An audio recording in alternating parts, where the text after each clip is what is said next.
sala, natagpuan niya ang isang luma at magaspang na silya na nakaharap sa isang pira-pirasong fireplace.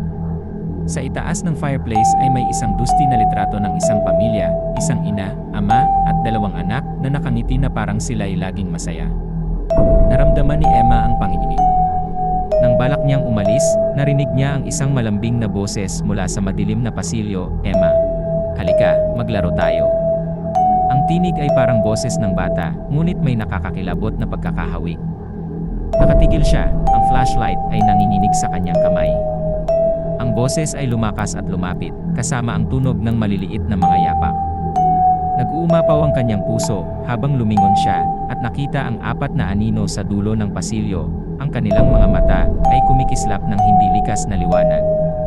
Ang mga anino ay tila kapareho ng mga nasa litrato, parehong damit, parehong ngiti, ngunit ang kanilang mga mukha ay payat at ang mga mata ay walang laman.